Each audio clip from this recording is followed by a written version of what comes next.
Hey, family, Tim Castleman here with episode 0 of the Two Drink Tim podcast. I am your host, Tim Castleman, which I just said, of course, and this is, of course, the Two Drink podcast. So now that we've repeated everything twice, let me kind of explain to you how this podcast works.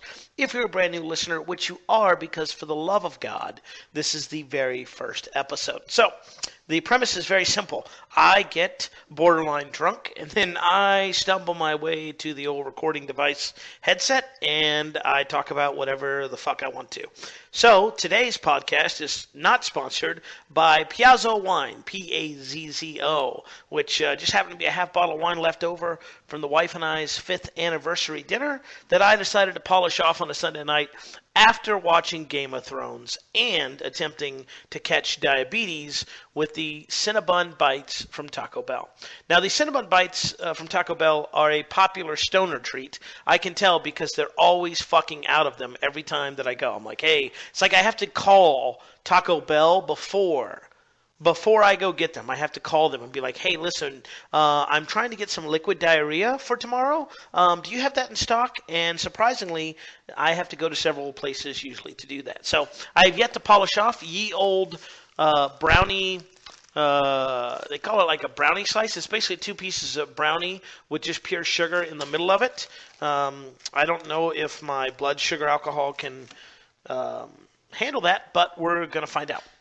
So this podcast, at least for episode 0, has zero flow or zero things on the agenda that we want to talk about. So I figure we'll talk about the boring shit right off the bat, and then we'll get into the fun and exciting stuff. So as I've said twice before, and I'll say one more annoying time, I am Tim Castleman. Welcome to the Two Drink Podcast.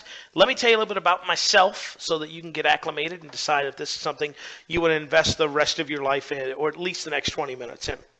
I get started online in late 2009 as a full-time entrepreneur, and really enjoyed that little process. Before that, I did the gambit. I joined the military in 1998, served faithfully for 4.5 years. Yay me, yay USA, apple pie, all that good stuff. Got out, worked for every company that I could. A nonprofit, which I hated, a small mom and pop shop, which I let go at when the guy sold the company over lunch one day, and then I went to work for a big corporate company because they had benefits and 401k and retirement, stuff like that. I liked that job. It was an insurance adjusting job. I would basically go out and talk to people and adjust their vehicles and look at them and go, oh yeah, you hit someone, you didn't hit someone. We'd write estimates and stuff like that. The thing I hated was that I could not relate to my target customer. In fact, I speak no Spanish because my mom thought it would be a good idea when I lived in Southern California to take French because, there are so many French-speaking people there. So thanks, Mom, for that. So I can't speak a lick of French. So my very first customer when I was an insurance adjuster was a guy by the name of Jesus Rodriguez here in West Texas. That's a very popular name. But because I was so stupid at the time, I actually thought his name was Jesus because it was spelled like Jesus. So let me set the picture for you. Very first call out, right? Got my little shiny insurance suit on. Going to call out. Going to help a customer. Going to change a life. Going to impact a community. Whatever. So I call this guy and I'm like, "Hey, is Jesus there?" And the guy laughs in broken English. He goes, "Ah, Jesus." And he can't understand English. I can't understand Spanish. So I figure, fuck it. Let's have some fun. So I'm like, Jesus, I have so many questions for you. Now, I'm going to stop here to tell you this. When you begin insurance adjusting, they don't just let you go, right? They have people that mentor you and people that listen to your calls and basically help you walk you through so you don't screw things up or say something you're not supposed to. So being my first call, of course, I had my immediate supervisor, Jason. And Jason, if you're out there listening to this, rock on. He was basically mentoring me on the phone by just listening to me on the phone. So as soon as I'm like, hey, is Jesus there? Like, he immediately pops his head up. Like, imagine an ostrich just popping his head up. Like, what the fuck? What are you saying? Obviously, this guy's name is Jesus, you poor, white, inbred motherfucker, right? So as a result of that, I see that he's looking, but I just ignore. I ignore good common sense there. And I'm like, let me just keep going with this. So I'm talking to the guy. I'm like, so yeah, Jesus, listen, I have so many questions. And again, I get the ostrich face from my boss, Jason, like, dude, what are you doing? You're single-handedly going to bring the company down. And I'm like, Jesus, listen, I have so many questions. Like, why did you take my puppy? Because I loved him. And why did you make me marry my ex-wife? She was such a bitch. And why and why? And about that time, my boss is making the 40-yard dash to my desk, and I can tell that my career in insurance is probably going to be short-lived. So, of course, it was. I worked there for about 3 years. I actually worked there for about a year and a half and coasted for the last year and a half while I made my plan to escape, which included doing such fun and exciting things as in driving a Chevy Cavalier, living in a house that literally got broken into 3 times, and spending my nights eating a healthy choice meal. Okay, actually 2 healthy choice meals, because not one of those is going to fill you up. And reading the Gary Halbert letters until I fell asleep in my own tears. One day, I got called into the boss's office, and surprise, surprise, they were not pleased with my performance. And I was not pleased with my performance, and they basically were trying to push me out the door. I called my then fiance, now wife. I said, hey, bad news. I think one of us is going to get fired today, and I don't think it's going to be you. And as a result, I quit my job before they could fire me with this large insurance company and went out on my very own. Since then, I've grown my business, which is a one-man operation with one full-time virtual assistant, into a nice, healthy 6-figure business. And I know there are a lot of people out there that make more money than me and, drive fancy cars and live in mansions and all that fancy bullshit. And good for them. I don't do any of that shit. What I do is I stockpile my cash like a Jew that I am. Okay, so I have been online full-time since 2009, and I've gone through several cycles, inclinations, whatever fancy keyword you want to do for being an internet marketer. Basically, I sell how-to information to people that want to learn how to do stuff. Really, I sell how-to information stuff to business opportunity people that were just like me, people that have a full-time job, people that are maybe looking to supplement their retirement, people that just kind of want to escape the rat race. So, of course, first question I get asked always is, well, Tim, is that possible? I mean, is it really possible? And I understand being skeptical because I was skeptical as fuck when I got started. In fact, my friend, Kyle Tully, is actually responsible for getting me out of the rat race. He sent me an email one time about a product creation course from the talented Jason Fladlin and said, hey, yeah, you should buy this course. And I was like, dude, listen, I think it's kind of scammy. I don't really think you can make 6 figures. So I basically yelled at him for like 2 weeks. It was like, come on, you're full of shit, you're full of shit. And he's like, no, man, really, you can make 6 figures doing this. At the time, I thought he was full of shit. I've come to find out that he's probably one of the smartest people I know because it is, in fact, true. So let me pause here for a little drinky drink. It's no fun if we don't drink on the Two Drink podcast, right? So as a result of that, I learned product creation, and I went through several inclinations of different products, PDFs, videos, all that great stuff. So that's all boring shit. Get you up to date. Today, 2014, I work for myself. I work out of my home here in the beautiful state of Texas, in the not-so-beautiful city of Lubbock, Texas. By myself, I do have one virtual assistant who lives in Florida. And then I also have another virtual assistant that works out in California. Both of them work for me part-time. That's as far as we've gotten with the plan of attack or attention. So a lot of people probably, I'm guessing, are going to wonder, well, Tim, how did you do it? How did you make the big escape? Because everybody dreams about doing it, and not a lot of people get to do it. So the first thing I'm going to admit up front is I would not have done it if I had not been pushed to it. Meaning, had I not been practically pushed out the door, I probably would still be miserable, still sucking corporate dick at the insurance company that I work for. I had made a plan. I had saved a bunch of money. I had a lot of goals and intentions, but it's really scary to leave something that's secure even when it's shitty. It's kind of like an abusive relationship. It's like, yeah, I know I'm going to get my ass beat, but I know I'm going to get my ass beat. So I don't know what's not going to happen, but I do know what is going to happen, and I can at least manage it. And I know that for a fact because there were a lot of guys that I talked to when I made the switch that said, hey, listen, Tim, I want to quit Progressive too. Oops, said the company. Oh, well, maybe I'll bleep that out. Probably won't. I want to quit insurance company A as well, and I got this plan, and I want to do this, and I want to do that. And sadly, those guys are still there to this very day. So what makes me different than them? Well, one, I was kind of shown the door, so that helps. But two, I had always decided that I didn't really like that job, and I didn't really want to do that job, and I really wanted to leave it as quickly as possible. So the first thing I would tell you is you got to commit to quit, which I know sounds funny because it's like, oh, you got to commit to quit. Like, what are you talking about? But really, you do have to commit to quit. And that's what I did. I actually wrote down on a calendar my quit date. And it's funny because I was dating my now wife at the time, and people would hit me up and go, oh, dude, is that when the wedding is? And I was like, no, that's when I'm quitting the company. And we'd have a big laugh, and they'd think I was joking, and then I'd just look at them seriously, and they'd be like, okay. So I made a commitment to quit, and here's the thing. You can't be so hard and fast in that you're not willing to be flexible, because I had to change my date probably 2 or 3 times before I quit. Okay? So that's the first thing. You got to at least set a date because you got to have a deadline because tomorrow is never going to come and someday will definitely never come, right? Tomorrow will come tomorrow, but someday will possibly never come. So that's the first thing I did. The second thing I did, and I feel like I'm talking really fast, and it's definitely not the alcohol. It's probably the crack cocaine. That's probably, if you mix uppers and downers, I don't know what you get there. There you go. So the second thing I did was I said, okay, I'm going to quit. What am I going to do? So I made a plan, and I actually started a business on the side. And of all things, it was a stage hypnosis business, which is kind of funny because I don't do it now, but I did do it then. And I would actually travel around to all the high schools in Texas, Oklahoma, Louisiana, New Mexico, and I'd hypnotize the children. Yes, they actually let me around children. But the cool thing about doing that was it taught me marketing and sales on the phone in a low-risk environment. So I'd send out, 1,800, 2,000 postcards at a whack. But every other week, I'd get calls in. I'd have to field them on the phone. I'd have to sell them over the phone. I'd have to send them an information pack. I'd have to do X, Y, or Z. But it got me really comfortable selling my services right off the bat.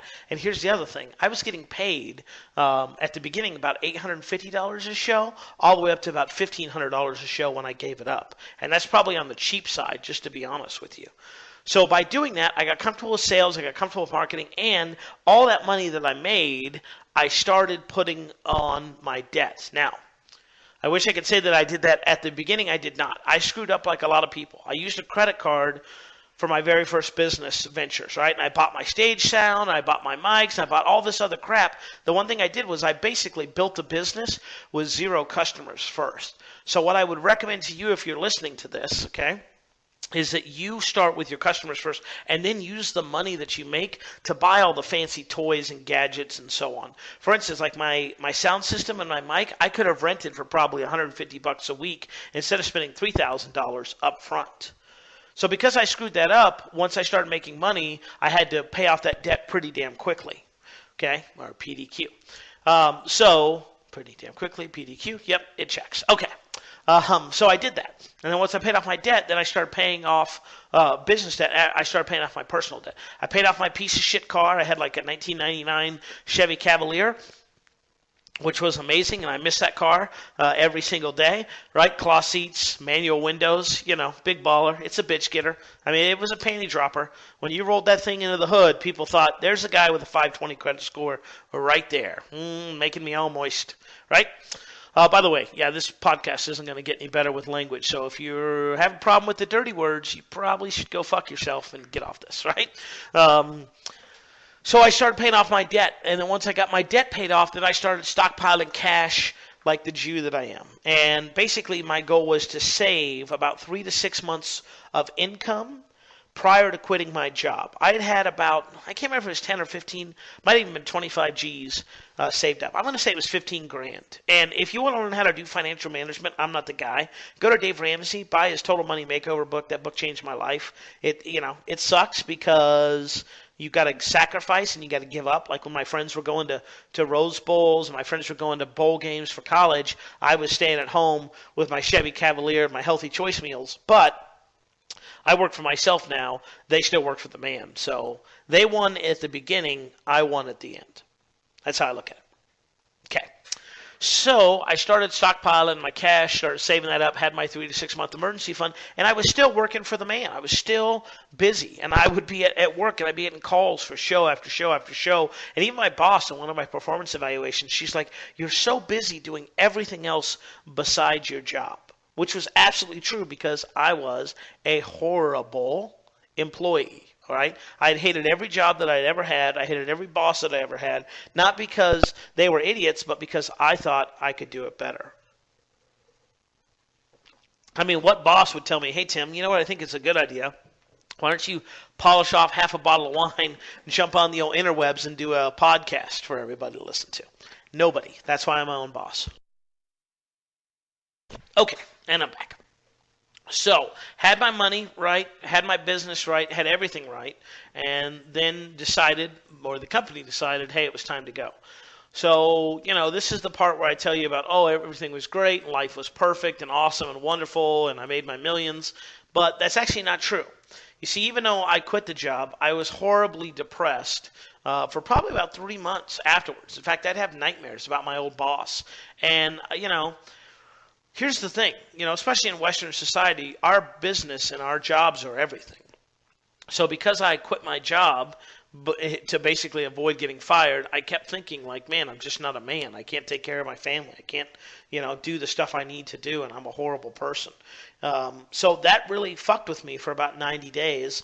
And then, I'd work a couple hours a week, make a few phone calls. I mean, the 4-hour lifestyle, a 4-hour work week, I was doing that, not intentionally, because that was before his book came out. It was just, that's all I really wanted to work.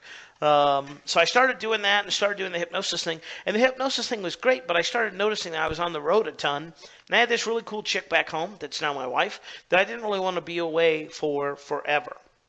The other thing I did, which is critical, was since I was an insurance adjuster, I signed up to do what's called catastrophe insurance adjusting. So basically that means, some town in Podunk, Indiana gets hit with a hailstorm. They call me. I drive my Chevy Cavalier 16 hours in a single day, which I've done, up there to look at cars and get them all taken care of and all that stuff. So there's a lesson there that even drunk Tim realizes, and that is don't totally say I'm never going to do X, Y, Z again. Because truthfully, for the first year or two, that was my safety net. I had that there in case I needed it. And for the first summer, I did. I needed it multiple times as far as to give me a nice income boost and, to spend some time on the road and do all some fun stuff there. So I slowly, over probably the next 12 months, made my total separation to where I decided, I'm not going to renew my insurance license. It's kind of sink or swim time. When I was doing that, I had the stage hypnosis business still, and like I said, it was okay. But I was traveling a lot. I was having to drive a lot to save money. I was sleeping in my car. Sometimes if I had to drive, for instance, I had to drive one time to New Mexico. It's like a 16-hour drive. So I just drove 12 hours, spent the night in my car, oh so comfy, and then got up the next day and drove in. And I was okay at it, but I wasn't great at it, and really, I didn't believe in it. That's the best way I can describe it. I just, it was cool. I was hypnotizing people. I saw the effects. I was having a good time. It was a great way to make a living, but I just didn't love it. And I just was kind of bored with it. So I decided to start looking at some more of this marketing and sales stuff. And by doing that, I saw, hey, you know what? The stuff I'm doing in my hypnosis business, maybe other small business owners like me would like to take a look at that and see kind of what I'm doing. So I published my very first product, right? I published my very first product, and it was a product on how to do postcard marketing because that's what I was doing at the time. And it turned out to be extremely successful. In fact, it still sells to this day, and it's still relevant to this day. But I learned a very simple business model, and it's a business model that anyone can do, but so few people do it because it takes a little bit of time and effort. And that business model is very simply learn, do, teach. Pause for dramatic effect, and drink of wine. That's a write down. Learn, do, teach. See, I had learned this skill from somebody else, Jeff Ronning, by the way, if you want to know. I did it myself, and I tweaked it. And then I taught people what I did complete with the tweaks. Now, it's not revolutionary, it's not mind-blowing, but here's the thing you need to understand. So many people learn stuff, right? 100%, say 100% of people learn how to do it. Okay, that's actually false because probably 50% of the people that buy the damn thing even take the shrink wrap off it to read it. And I'm just as guilty, by the way. I'm not preaching from some ivory tower. I bought a program one time from Jeff, $1,500 program, by the way. Had it overnighted to me so that it could sit on my shelf for the next 2 years or next year and do nothing with it. So again, I'm not preaching from an ivory tower. I'm preaching from the voice of experience. So people, a certain percentage of people learn it, like they actually do it, right? They actually learn it, like they actually read through the stuff and go, oh, that's a really cool concept. And I was guilty of doing that with Gary Halbert letters. In fact, my now wife would always tell me, I'd be like, oh, honey, I read this letter and I'm going to do this, I'm going to do this, I'm going to do that. And one day she stopped me and she said, Tim, all these are great ideas, but what are you actually going to do with them? Like, are you actually going to take any action, or are you just going to constantly think about it? And I was like, well, fuck you, bitch. What are you talking about? And then I led with the jab to set the tone. Kidding. I'm kidding. I did not lead with the jab. You always lead with the uppercut. Rock that head back, okay? Kidding. Sorry, I digress. Blame it on the wine, okay? What she did was she made a point, and it's a critical point. It's like we have a million ideas. You don't need a million ideas, ladies and gentlemen. You need one idea, okay? One idea. And that's what I did. I said, well, what am I already doing? Well, I'm doing this hypnosis thing with the postcards. So let me teach people what I'm already doing. And if you don't know how to do something, I'll cover this on a future podcast, I'm sure. But, I've changed from being the offline guy and doing postcard marketing shit to now doing Kindle books. Well, how did I do Kindle books? Well, I learned how to put them together. I did them. And now I teach how to do that. So I'll cover that on a future podcast. But what I want you to understand is so many people eliminate themselves by not first learning about it. Then another half to 3/4 of them don't do anything with it. And then the last thing is they don't teach it to other people. And I will tell you as a teacher that I learn more about what I do by teaching it to other people, just by teaching it to others, than I do doing it myself. So I'm always learning about something. I'm always learning key takeaways. I'm always discovering something new by teaching it to somebody else in a different dynamic, in a different situation. It causes you to think. For instance, the other day I was telling one of my buddies at a cigar lounge. Yes, I do work out of a cigar lounge. Don't hate the player, hate the game. Okay, but I do. And I was telling about what I'm doing with Kindle Kids books, and he was like, what if I just paid you 20 G's to write like 200 books for me? And I was like, slow down. I just came in my pants. Tell me that again. Light a candle. Bring me some tissue.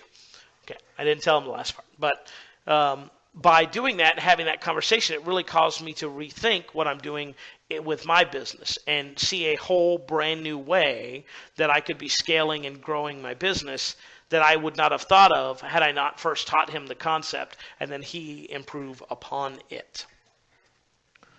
So that's what I want you to understand. It's a very simple business model. It's learn, do, teach. And the other part that's extremely simple is you don't have to wait for a huge freaking result, okay?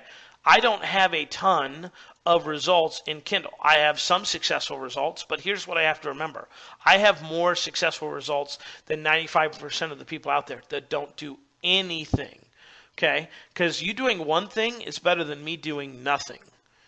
So that's the thing I definitely have to remember is the one thing that I do is better than the hundreds of people that do nothing.